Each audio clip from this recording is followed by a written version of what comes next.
Y por eso está con nosotros también Jorge Forí. A desinformación, se dice desinformación. Le vamos a mostrar a Maduro, que ayer lo mostrábamos, lo contábamos con Inés Capdevila, pisó primero suelo brasileño y fue recibido con todos los honores en Brasil, pero que además, después de que Lula dijera que el discurso de que comete violaciones a los derechos humanos es una construcción. Después de que dijera eso, Alberto Fernández se muestra con Maduro, tiene una reunión bilateral y sugiere y dice lo mismo. Estamos asistiendo a una gran mentira que no sabemos cuánto influye en los países de la región. Se está negando lo que pasa en Venezuela, que nos explicaba muy bien ayer Inés. No se trata de denuncias nada más, de supuestos, ni nada de eso. No es una narrativa, como dice el presidente Lula, como de alguna manera avala también Alberto Fernández, sino que en Venezuela hay cientos y cientos de presos, hay personas torturadas. Asesinadas, bien dice Ricardo. 7 millones de venezolanos están afuera del país y se está construyendo un relato, Gaby, muy peligroso. Quiero sumarte. Muy peligroso, antes de las preguntas a Forí, que no sabemos a dónde va a llegar. Provocó mucho rechazo en la oposición de Brasil, en la oposición de Argentina y también en otros países.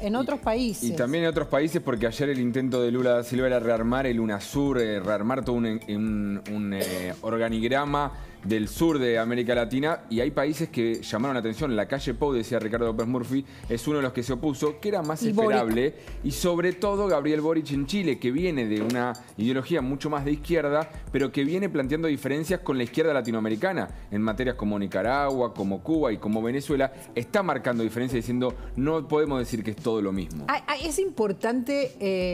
Es importante esto que hablamos en economía, también llevarlo a las relaciones internacionales. Cuando se dice, los profesionales dicen también en relaciones internacionales, hay que seguir el cuaderno, hay que seguir el manual, hay cosas que no se discuten. Así como en economía, los economistas nos están explicando esto. No es de izquierda ni de derecha. Fíjense, hablando de esto, lo que dijo Boric, que es el presidente de Chile, que no avala de ninguna manera, siendo de izquierda, ni el discurso de Lula, ni el discurso de Alberto Fernández. Escucha.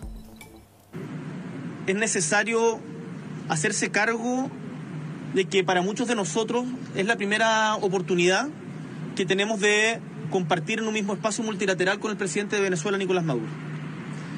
Y que, la verdad, nos alegra que Venezuela retorne a las instancias multilaterales, porque creemos que en estos espacios es donde se resuelven los problemas y no con declaraciones en donde solamente nos atacamos los unos a los otros. Eso, sin embargo, no puede significar meter debajo de la alfombra o hacer la vista gorda frente a temas que para nosotros son de principios e importantes. Y ahí yo manifesté respetuosamente que tenía una discrepancia con lo que señaló el presidente Lula el día de ayer, en el sentido en que la situación de derechos humanos en Venezuela era una construcción narrativa. No es una construcción narrativa, es una realidad, es seria, y he tenido la oportunidad de verla en los ojos y en el dolor de cientos de miles de venezolanos que hoy día están en nuestra patria y que exigen también una posición firme y clara respecto a que los derechos humanos deben ser respetados siempre y en todo lugar, independiente del color político del gobernante de turno. A ver si queda claro, esto es lo que está diciendo Boric. Les vamos a escuchar en un ratito lo que dice la calle Pou y la opinión de los que están en la mesa, de Jorge Forí y de Ricardo López Murphy. Estamos ahora con Jorge Macri ahí en Uspallata, en la jefatura de gobierno, después de este anuncio, que está escuchando todo esto y en principio, Jorge, buenas tardes. Sería buenísimo, Nacho, si dice algo especialmente sobre lo que acabamos de, o estamos empezando a hablar, ¿no? Sobre esta cuestión que no se discute. Los derechos humanos no son discutibles ni por izquierda ni por derecha. A ver cuál es su postura, Nacho. Muy bien, ¿qué tal, María Laura? Buenas tardes, ¿cómo estás? Bueno, se lo traslado acá al candidato a jefe de gobierno de Juntos por el Cambio, Jorge Macri. Bueno, ¿qué opina Jorge de esto que conversaban recién María Laura y el resto de los invitados? Bueno, esta postura del gobierno nacional, sacarse fotos con Maduro y al mismo tiempo tener otro discurso con los derechos humanos. Es que, de nuevo, no se trata de izquierda y derecha, se trata de libertad. Cuando lo que está en juego es la libertad, nosotros tenemos que poner un límite ahí. No es un tema, digamos, de orientación ideológico, económico. Las democracias tienen que garantizar la libertad. Nosotros no podemos avalar ningún sistema de gobierno que limite libertades, hemos sido muy claros. Pero además hay una prueba empírica, una demostración empírica que es muy clara y muy simple. Los millones de venezolanos que han abandonado su país, no en busca de bienestar económico, en busca de libertad. Se van porque están cansados de no tener libertad. Cientos de miles han venido a la Argentina y son un fiel reflejo de que hoy en Venezuela no se vive con libertad. Así que me parece que no hay ninguna duda de que seas del sector que seas, si sos democrático, si sos republicano, si respetás las instituciones y la libertad, no podés estar del lado de un gobierno como el de Maduro. Muy bien. Bueno, María Laura, está conectado Jorge Macri. ¿Cómo estás? Buenas tardes, gracias por atendernos. Estamos hablando de esto, lo vamos a desarrollar aquí en el estudio. No nos parece un tema menor porque no se pone en duda, decís vos, pero lo están poniendo en duda dos presidentes en estos momentos. Nada menos que Lula y Alberto Fernández, sobre todo Lula, y que es importante para la región.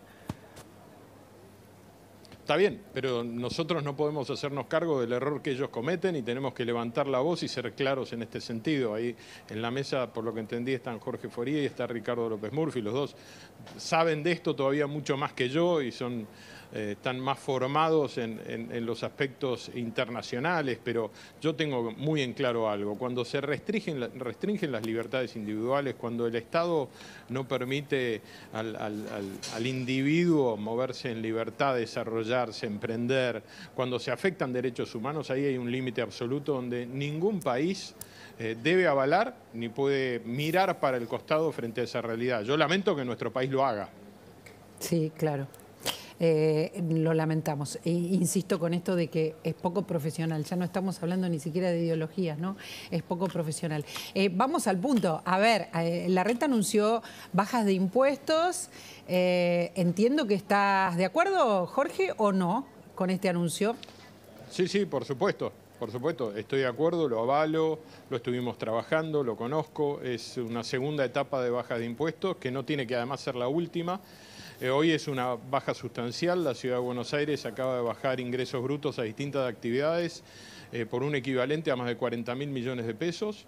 Esto tiene que ver con una administración equilibrada, sana, con equilibrio financiero, que además dentro de ese equilibrio financiero puede administrar y pagar inversiones y mejoras, que tienen niveles de endeudamientos bajísimos. Y esto nos permite devolverle capacidad contributiva y de consumo al sector privado. La Argentina tiene que volver a festejar el éxito del privado. Tenemos que entender que un país exitoso es un país en el que al privado le va bien. Y el Estado tiene que retirarse de la presión impositiva, pero además de las regulaciones. Estamos asfixiando al privado, que es el que emprende, el que genera desarrollo, creatividad. Lo más importante que tiene esta ciudad de Buenos Aires no es su gobierno, es justamente el privado. Y tenemos que ayudarlo. Y este es un gesto en ese sentido.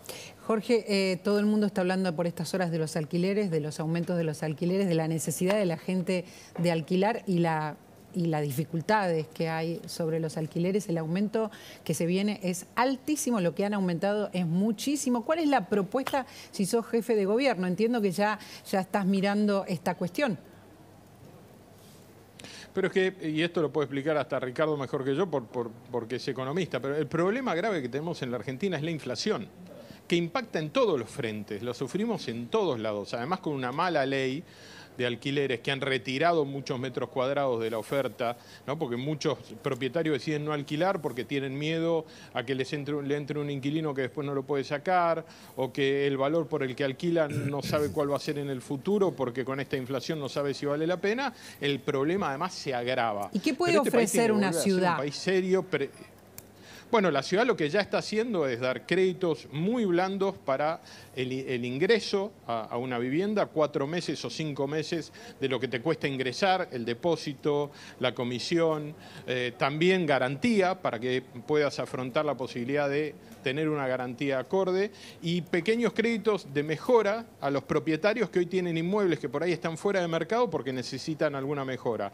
Pero después lo que necesitamos básicamente, sin ninguna duda, es que baje la inflación y dar certezas legales. El cambio de la ley de alquileres es fundamental, de nuevo, porque ha retirado mucho metro cuadrado que podría estar siendo hoy alquilado, y eso sería una buena solución porque bajaría el precio del alquiler teniendo más oferta. O sea, el estímulo, Rubén, lo sumo a Rubén Rabanal, el estímulo que sea dramático, ¿no? Que se note. Sí, hola Jorge, buen día. A ver, el estímulo tiene que ser dramático. Ahora, ustedes no, la clase política, todos mañana tienen que enfrentar una realidad en esto que es muy dura, que es producto de la ineficiencia, está claro, ¿no? Acá las culpas hay que mirarlas para otro lado, y es, mañana, 1 de junio, toda persona que tenga que renovar su contrato de alquiler o que tenga que actualizar su alquiler, le va a caer entre un 100 y un 120% de incremento.